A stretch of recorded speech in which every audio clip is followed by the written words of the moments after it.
నేను ఇంటర్మీడియేట్ నన్ను సిద్ధార్థ కాలేజీకి జాయిన్ చేశారు. నాకు చాలాసార్లు పరిగెత్తుకుంటూ వచ్చి ఇక్కడ నుంచి వెళ్ళిపోదామని గోడ దగ్గరికి అంటే వాల్ జంప్ చేద్దాం వచ్చి ఆగిపోయిన సందర్భాలు చాలా ఉన్నాయి. ఇంటికి వెళ్తే ఇంత కష్టపడి ఇంత ఖర్చు పెట్టి అప్పుడు అంత ఖర్చు పెట్టి ఈయన జాయిన్ చేసి ఆయన తిరిగి వచ్చేస్తాడు అని బాధపడతారో నాకు తెలుసు. అలా అని నాకు బ్లాక్ బోర్డ్ ఇలా ఆన్సర్ చేస్తూ నాకు పేరెంట్స్ తప్ప ఎవరు కనబడేవారు కదా. ఫస్ట్ ఒక ఫ్యూ మంత్స్ తర్వాత నన్ను నేను కంట్రోల్ చేసుకోవడానికి చాలా టైం పట్టేది. తర్వాత ఇదే ఈ 2 సంవత్సరాలు ఇక్కడే 2 సంవత్సరాల తర్వాత ఏమైపోయింది, అలవాటు అయిపోయింది. ఏం అలవాటు అయిపోయిందంటే అప్పుడున్న అక్కడ సిచ్యువేషన్స్ బట్టి అవును మనం ఇది కాదు ఈ పొజిషన్లో ఉంటే మనం ఇలానే ఆడుకుంటారు, మనం ఇంకో పొజిషన్లోకి వెళ్ళాలి. నేను అప్పుడు డిసైడ్ చేసుకుంది అప్పుడు. సో చాలా డిఫరెంట్ లైఫ్ స్టైల్. అప్పుడు ఏంటంటే అక్కడ కొంచెం కమ్యూనిజం అనేది ఎస్టాబ్లిష్ అవుతున్న రోజులు. అవును కమ్యూనిజం ఎస్టాబ్లిష్ అవుతున్న రోజులు ఏమవుతుందంటే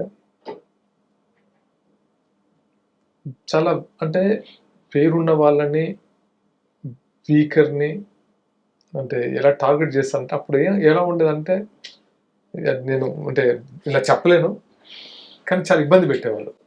అంటే డిపార్ట్మెంట్ వైపు నుంచి అండ్ పొలిటికల్ వాళ్ళు కూడా కొంచెం అప్పుడు ఏం చేయలేని సిచ్యువేషన్.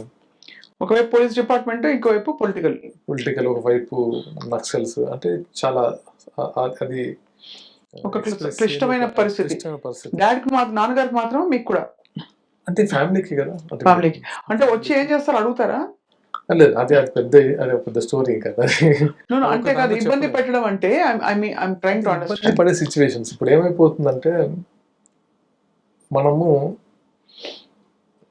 ఒక ఊర్లో అండి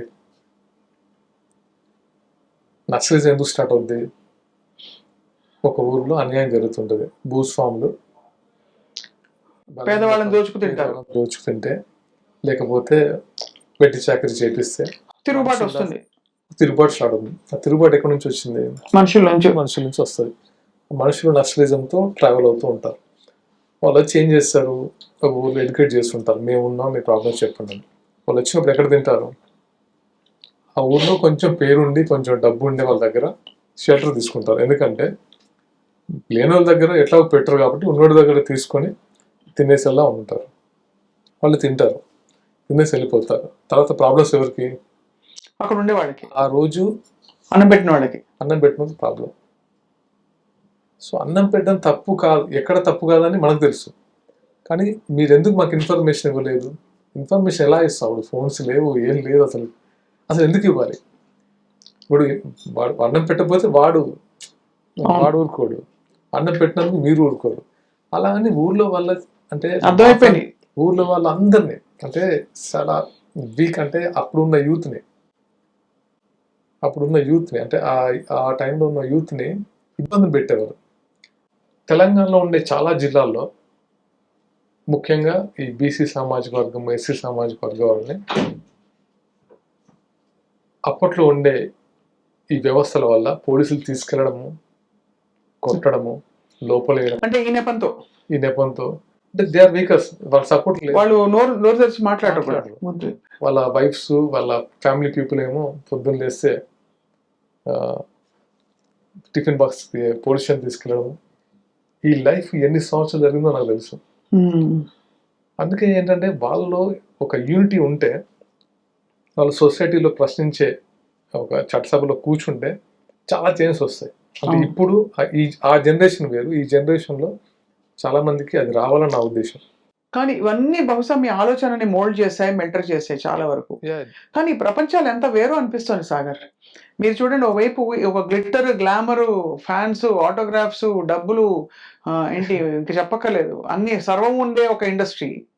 ఇంకోవైపు మీరు బీసీలు, అణగారిన వర్గాలు, తర్వాత నక్సలిజము, కమ్యూనిజము, వీటి గురించి మాట్లాడుతున్నారు. మీ లోపల అసలు ఎంత రెండింటికి సమన్వయం ఎట్లా కుదురుతుంది అనుకుంటున్నాను అంతే. అంటే అది నేను పెరిగి వచ్చిన లైఫ్ స్టైల్ అది ఎప్పుడు నేను మర్చిపోలేను. ఇదేంటి నేను చేసిన ఒక ప్రొఫెషన్. కరెక్టే. ఈ ప్రొఫెషన్కి నేను పుట్టి పెరిగి వచ్చి నేను చూసిన లైఫ్ స్టైల్కి చాలా డిఫరెన్స్ ఉంటుంది. ఎప్పటికీ ఇది చావదు. మన మన పుట్టి పెరిగి మన లైఫ్ని మన క్యారెక్టర్ని అంటే ఎలా ఉంటుందంటే ఇది ఇండస్ట్రీలో సమస్యలు ఏమి ఉంటాయండి, ఏమి ఉండదు. అంటే నాకు తెలిసి వాళ్ళు తెచ్చిపెట్టుకునే సమస్యలు చెప్ప అంతే, ఒకటి మీద ఒకటి ఈర్ష్యా ద్వేషాలు తప్పితే ఈర్ష్యాద్వేషాలు లేదు డ్రగ్స్ ర్యాకెట్లు ఇవన్నీ లేకపోతే ఇంకా స్కాండల్స్ ఇవి తప్ప తెచ్చిపెట్టుకునే సమస్యలు తప్ప ఏముంటాయి చెప్పండి. నేను గొప్ప, నేను ఇది కాదు. చాలా తెలియని ఒక వర్డ్ నేను చూస్తాను కాబట్టి నాకు ఇది నాకు పెద్దగా అంటే అఫ్కోర్స్ నాకు కళ్యాణ్ గారు నచ్చడానికి, పవన్ కళ్యాణ్ గారు నచ్చడానికి కూడా రీజన్ మేబీ ఇన్ నా పాస్ట్ అండ్ నా ఫీలింగ్. ఎందుకంటే తనతో సార్తో మాట్లాడినప్పుడు ఎలా ఉండేదంటే ఫస్ట్ నుంచి ఇలా కూర్చుంటే చాలాసేపు ఒక 1-2 అవర్స్ ఇట్లా మాకు వెళ్ళిపోతూ ఉండేది. సో అందుకే బహుశా ఐ థింక్ వాళ్ళ అమ్మగారికి మీరు చాలా స్పెషల్ అని వినికిడి. మొగలి రేకులు చేసిన తర్వాత